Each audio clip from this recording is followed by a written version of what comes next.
Testing 1, 2, 3.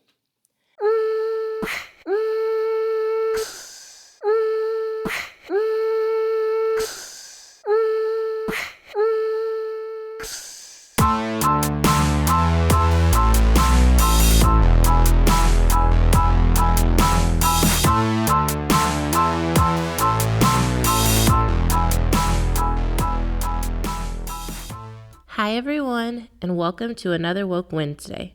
This podcast was created to shed light on different societal issues which have been at the forefront of public discourse through one of the most divisive times in American history. More so, it was created with the intent of allowing those who have often been neglected, shunned, or misunderstood to have a chance to share their experiences and thoughts. I hope that this dialogue encourages critical conversation and activism amongst all listeners, and I hope you'll tell all your friends about it and share it on your social platforms. Now, let's get into these current events. Multiple suicide bombings occurred during the Easter services at several respective churches and upscale hotels in Sri Lanka. The devastation killed 359 people and injured another 500. Following the tragedy, ISIS claimed responsibility for the massacres, but Sri Lankan government officials are still investigating the incident, but believe that another terrorist group known as NTJ is responsible.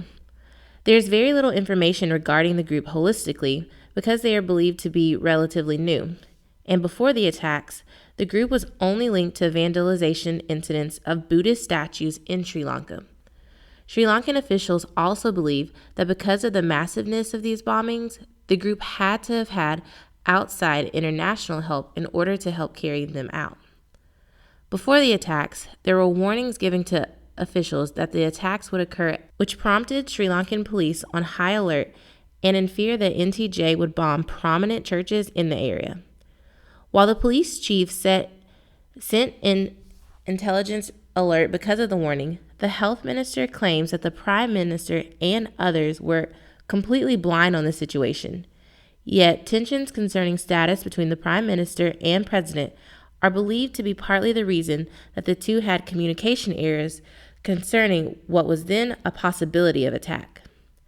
While Sri Lanka is no stranger to bloody violence, as evidenced by their country recently ending a multi-decade civil war, there's absolutely no excuse for any government officials of any institution to have knowledge of a possible terror attack and not implement safeguards to protect its citizens and foreigners alike.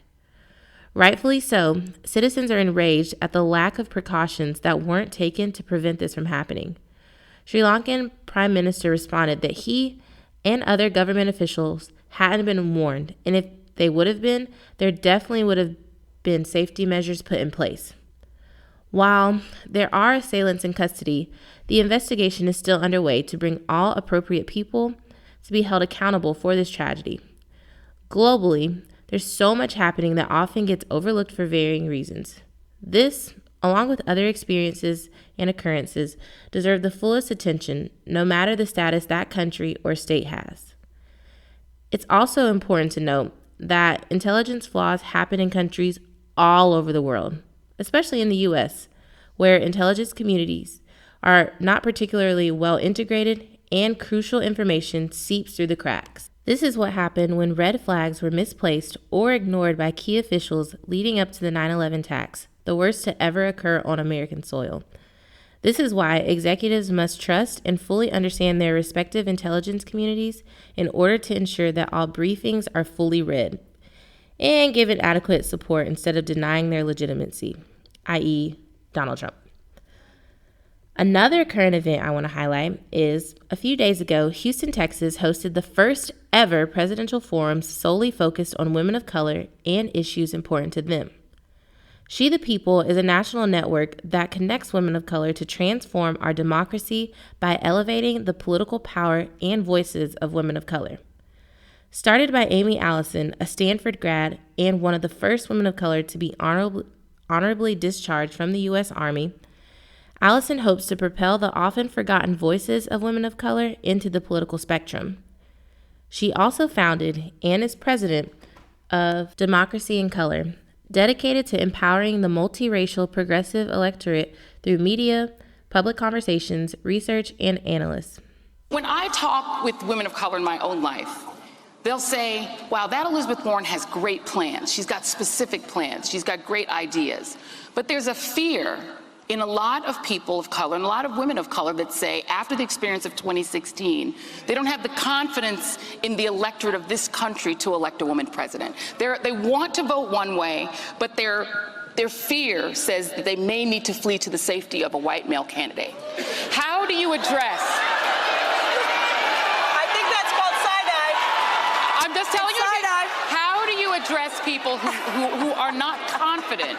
They're not confident the country is willing to elect a woman. How do you address people who may be interested in voting for you, but may be afraid? So,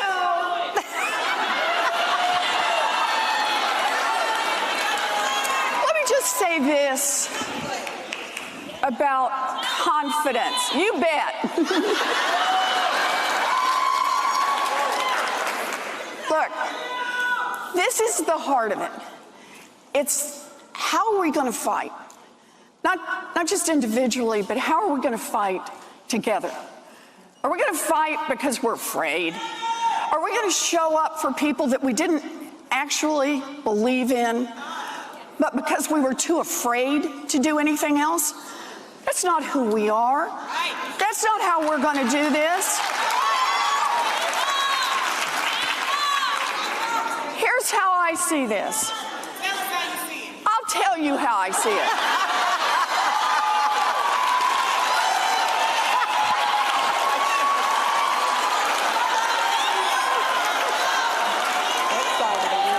We got a room full of people here who weren't given anything. We got a room full of people here who had to fight for what they believe in.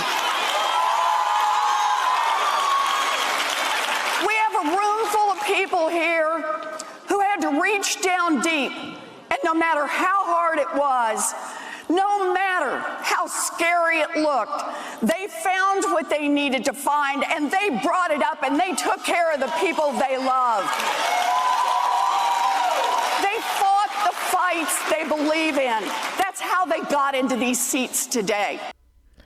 STP hosted this forum alongside 8 Democratic presidential hopefuls and invited a multitude of women across the country to ask questions and gain more insight on the candidates to figure out, why should we vote for you? The candidates there included Beto, Elizabeth Warren, Kamala Harris, Cory Booker, Bernie Sanders, Julian Castro, Tulsi Gabbard, and Amy Klobuchar. Elizabeth Warren was by far the star of the event after receiving a standing ovation. Attendees and women around the world watching appreciated her specificity and thoroughness of her responses, especially in regards to the questions she received concerning maternal mortality among Black women.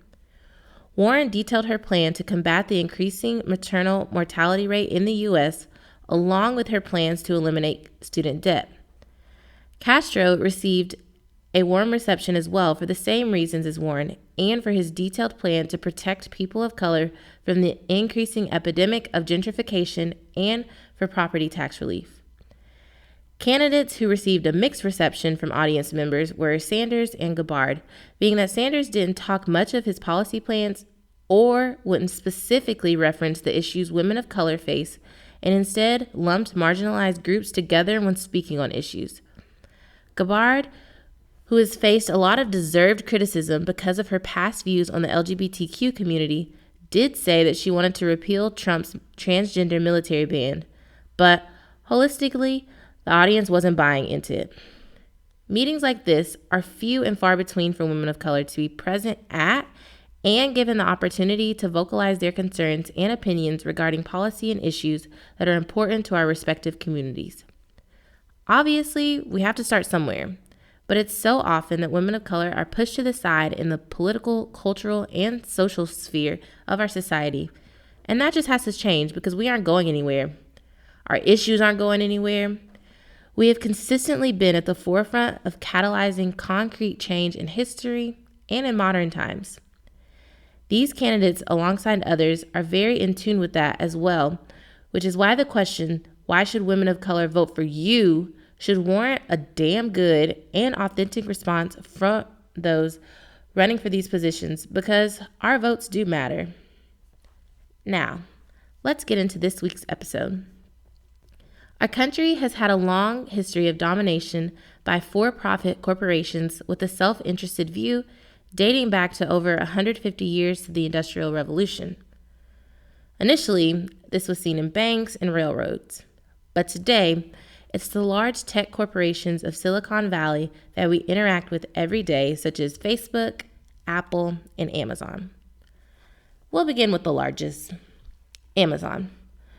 Although it began in 1994 as an online bookseller, Amazon today has expanded to not only selling books, but honestly anything you could think of buying, in addition to creating their own technology in the Echo and Alexa.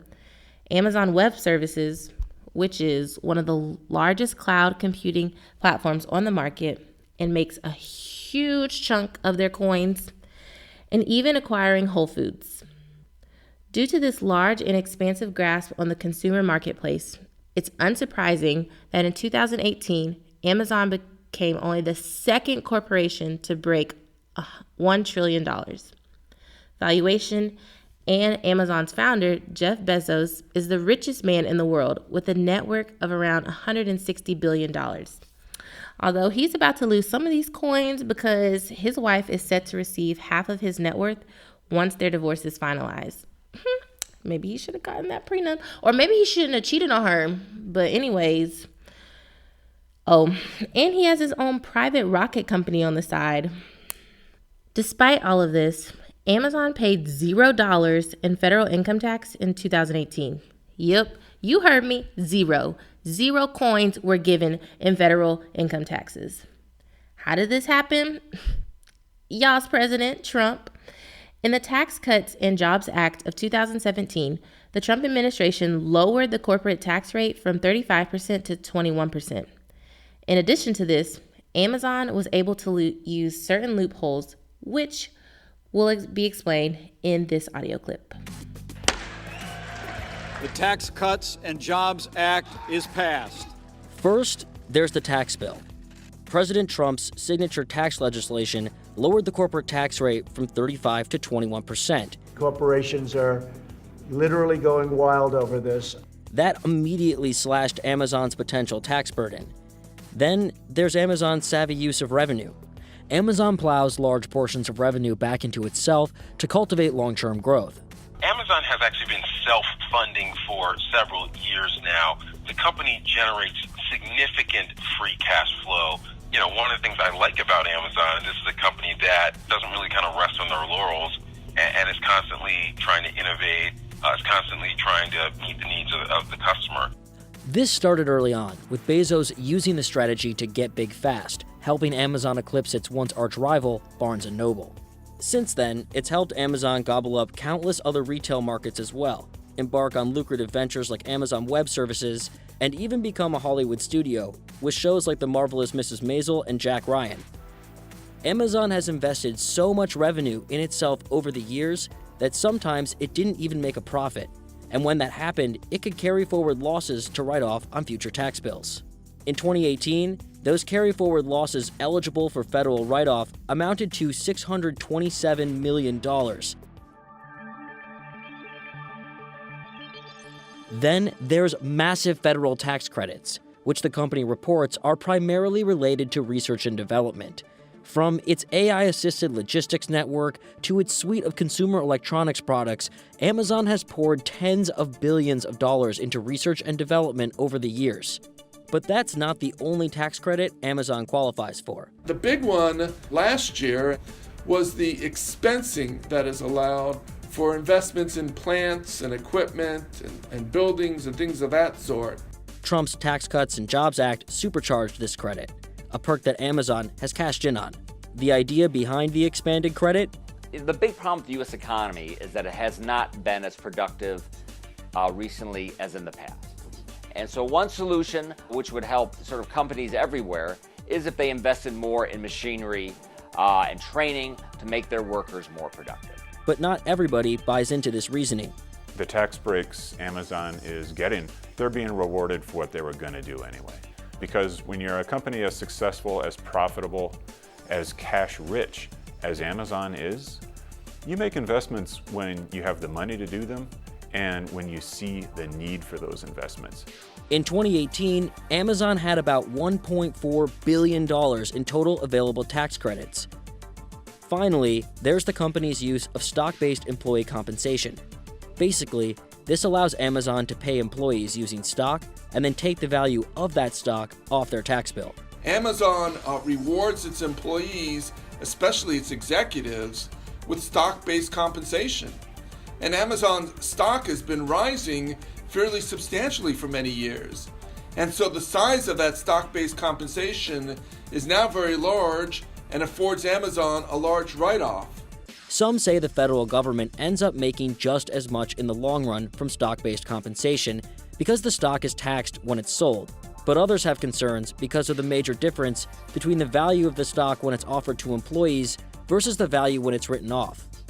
They give executives the right to purchase a certain number of shares of stock at a set price. The price of the stock goes way up. The company is then allowed to write off the value of that stock, and suddenly the tax breaks can be huge. While Amazon did not pay any in federal income tax, they did, however, pay other taxes such as state and local taxes, other federal taxes, and international ones. According to the data from the Institute of Taxation and Economic Policy, Amazon effectively paid only 3% federal tax rate from 2009 to 2018. But it should have been 35%, just saying. This is not unique only to Amazon, as corporations such as Southwest, GM, and Goldman Sachs have benefited from similar practices. While Amazon was the first corporation to break $1 trillion in value, the first should be even less shocking: Apple. And I say all this as I'm literally recording on my MacBook with all my Apple products, but I know they're kind of trash, y'all. I know, and y'all know it too. While all of y'all are aware of what Apple does and where they operate, the location of their most profitable operations isn't in the US, but in Ireland, where the corporate tax rate is a much lower 15%. And this isn't the first time Apple has done this either, as they have had subsidies in Ireland for the last 30 years. However, this recently came back to bite them because in 2016, with a $13 billion tax bill from the European Commission to be paid to Ireland due to the large amount of state aid Apple received from Ireland. And state aid is pretty much when the national authorities give an advantage on a selective basis to certain corporations. But they don't need any advantages. They have enough coins. Anyways, even more recently, in early 2019, Apple agreed to pay 10 years of back taxes to France, totaling more than $550 million. France is also introducing a GAFA tax, which stands for Google, Amazon, Facebook, and Apple, which would affect tech companies with a global sales of $750 million and $25 million in France. That law would be retroactive to January 1st and expected to raise $500 million this year. Honestly, this is long overdue because these multi-billion-dollar companies aren't above the law and should be equally contributing to their respective countries' economies and not leaving the burden on the lower classes, which is what they're fucking doing. An even bigger atrocity is the pay gap between these huge companies' workers and their CEOs. For many years, working for bigger companies like GM, GE, or Chrysler meant working class families were actually being paid middle class salaries. The biggest factor for this declining over the years is that big companies within different industries pay their workers less than they used to. Varying reasons range from companies not wanting to expand their budgets for employee pay, so they cut their costs, outsourcing to cheaper sources, and because some firms are becoming too large, which means employees have a smaller chance of negotiating for proper wages because there's a smaller chance of abandoning their current employer because there's so many spots to fill. Walmart, the largest private employer with 1.4 million workers, raised their minimum wage to $11 in 2018 and added bonuses for its workers. Obviously, this is a win somewhat, but it doesn't excuse the fact that Walmart's CEO earned $22.8 million that year alone, while the median income of Walmart's employees was $19,177. The wage gap between company CEOs and the lowest earning employee is a huge tragedy and a pure reflection of how our capitalistic society leaves the lower and middle classes out to fend for ourselves. The last corporation I want to focus on is ALEC and their influence in regards to law and policy. ALEC, which is the American Legislative Exchange Council, is a national policy organization that includes state legislators and corporate representatives that meet together in specific task forces like energy, workers' rights, etc., and write model legislation. Once the model legislation is approved by ALEC's board, the model legislation is then passed on to state representatives to be passed into actual laws. ALEC was a major entity in getting the Stand Your Ground law in Florida passed, which inadvertently led to the shooting of Trayvon Martin, which then led to George Zimmerman being acquitted in his murder. Model ALEC bills that have turned into state policy include states withdrawing from regional climate change initiatives, having no sanctuary cities for illegal immigrants, and in Oklahoma, an individual's ability to bring class action suits against large companies is limited by specifying that class action lawsuits cannot seek any monetary relief. These model bills that are essentially turned into state laws demonstrates the considerable influence ALEC has in state legislators.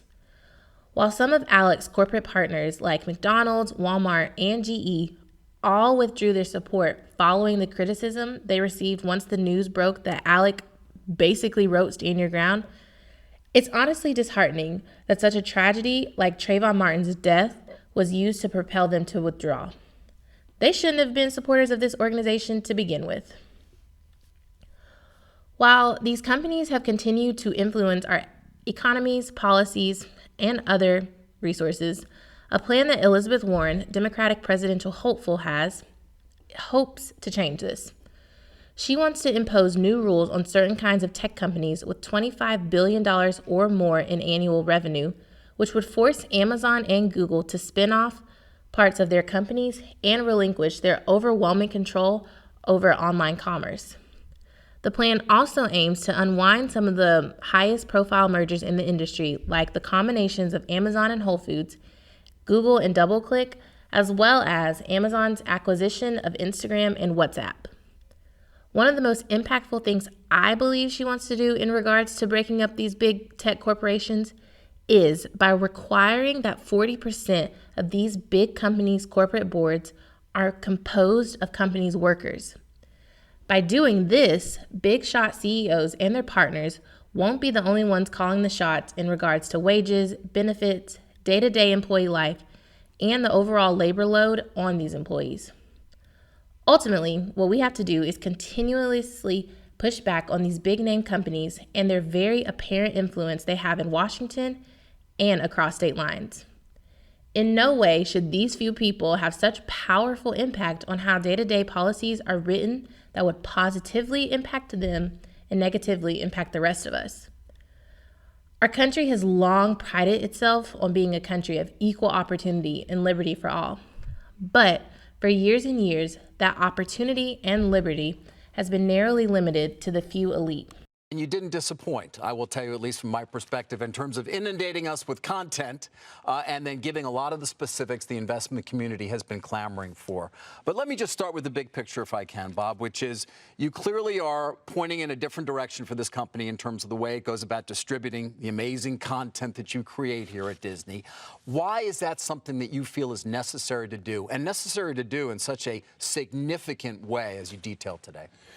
Well, I think you have to look at not only the way the world is going, but we had to assess what the biggest opportunity was for the company to grow over the long term. And clearly, consumers are enjoying a kind of a different form of entertainment in the home, one that is over the top, not necessarily connected to a traditional satellite or cable distributor or distribution model, one that has a significant amount of choice, one that enables the consumer to customize or to have personalized experiences, one that can be watched seamlessly on multiple devices. And so it was clear that given the company's ability to create content that people love, why not give people content that they love, but on platforms that are becoming more and more interesting to them, more and more compelling to them. And that's not even all of the tea I have to tell y'all. I also want to touch on how major media conglomerates control what our culture consumes. Corporate overreach goes far beyond the big tech companies we talked about earlier, and privacy issues are another big drawback of these companies gaining more power, which we're going to talk about in a later episode. And major financial institutions like the big banks are also to blame for corporate greed consistently taking advantage of working class Americans. Big media companies are also something I want to highlight specifically in relation to Trey's field of study and how they have enormous influence over what we see on a day-to-day basis. Many of them have been slowly violating antitrust laws in this country for years. Essentially, all of the major content production distributors are owned by major media conglomerates. Some of your favorite networks and movie studios are owned by major corporations seeking to shape what you consume and how you perceive the world based on for-profit interests. For example, NBC and Universal Studios are both owned by Comcast. Paramount Pictures is owned by Viacom, and AT&T just recently purchased Time Warner, which runs both Warner Brothers Studios and HBO.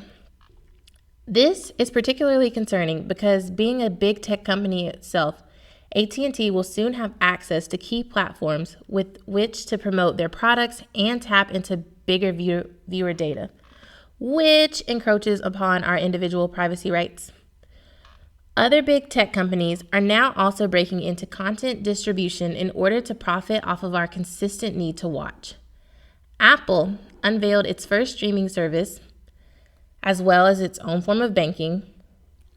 Amazon now has Prime Video, and Disney just announced its newest service, Disney Plus, to be unveiled in November of this year to rival streaming giants like Netflix and Hulu. These ownership patterns are concerning because it dilutes what you see to something only a few at the top have control of, which limits true creative expression and authentic media narratives. But being extremely productive from a business perspective depends on how you see this. It also produces an ethical question. When will it be enough for one business? Complete monopolization and control over a specific industry? Doesn't this inherently limit capitalistic freedoms smaller businesses should have to compete? How much is enough? Corporate responsibility is something that is becoming increasingly popular, but unfortunately it's only implemented to heighten positive brand reception rather than implemented from an ethical sense of responsibility. I mean, as long as someone is holding them accountable, which is currently not happening. A specific case study on the Walt Disney Company as a major example of this blatant corporate excess. Recently, the U.S. government allowed Disney to purchase the entertainment segment of 21st Century Fox. Originally owned by the conservative Murdoch family, these entertainment holdings have allowed Disney to own a majority of the theatrical box office for the entire country, as well as a majority stake in the once equally shared Hulu streaming service. This also allows Disney access to an embarrassment of riches when it comes to Fox content for displaying on their own service. This merger, a horizontal one, infringes on U.S. antitrust legislation by essentially monopolizing the film and entertainment business, as well as particularly violating antitrust legislation enacted through the Paramount Accords of 1948. If you're unfamiliar, the Accords targeted the major Hollywood studios of the time because they had complete control over the creative process, controlling all aspects of content release, like production, distribution, and exhibition. Since these studios own a majority of the theater chains that people were going to, they were limiting fair competitions for smaller distributors. Disney, among major media conglomerates as well, are encroaching on this due to strong vertical integration, which once again controls all aspects of the process: production, distribution, and exhibition. Except this time, exhibition comes in the form of rights streaming services. So, this horizontal integration of Fox and Disney, blended with Disney's stronger and stronger vertical monopoly, infringes on antitrust laws. Disney is also super guilty in underpaying its workers, which CEO Robert Iger recently called out via Twitter by Walt Disney's own great niece, Abigail Disney, citing the need for greater corporate responsibility and humane capitalism, which mirrors Elizabeth Warren's plan. Abigail commends Iger for all of the incredible work and success he has brought to the Walt Disney Company, but calls for stronger action in making sure Disney's workers literally aren't homeless and can feed and clothe themselves. Iger specifically earned $65.6 million in total compensation during the company's 2018 fiscal year. So, like I said, all of these issues are not just confined to one industry, but resonate across major corporations in all fields. Holding these companies accountable by emphasizing the need for responsible, ethical capitalism, as well as local and smaller businesses, will allow us all to thrive, rather than the people at the top getting all the coins. Period.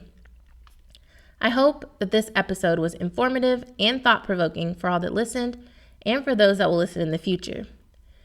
I hope that the failure our government continuously has in regards to controlling how the rich and the powerful influence our way of living prompts you to do the research in how we're being disregarded and then vote those people out who keep letting it happen. Voting isn't the only thing we should be doing, though. We should be organizing, actively participating in our communities to help educate those around us, volunteering, and so much more to get these people the fuck out of the office. Remember, all of these opinions are my own, but they should be everyone else's. Have a woke Wednesday.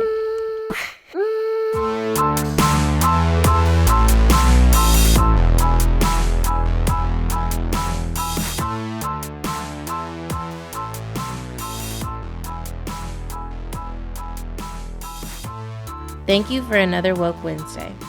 Transcripts of entire episodes will be available on the Woke Wednesday website. Episodes are written and produced by Hannah Mason and Trey Leonard of Lenico Entertainment. Episodes are hosted by Hannah Mason and edited by Trey Leonard. All graphics are designed by Anna French.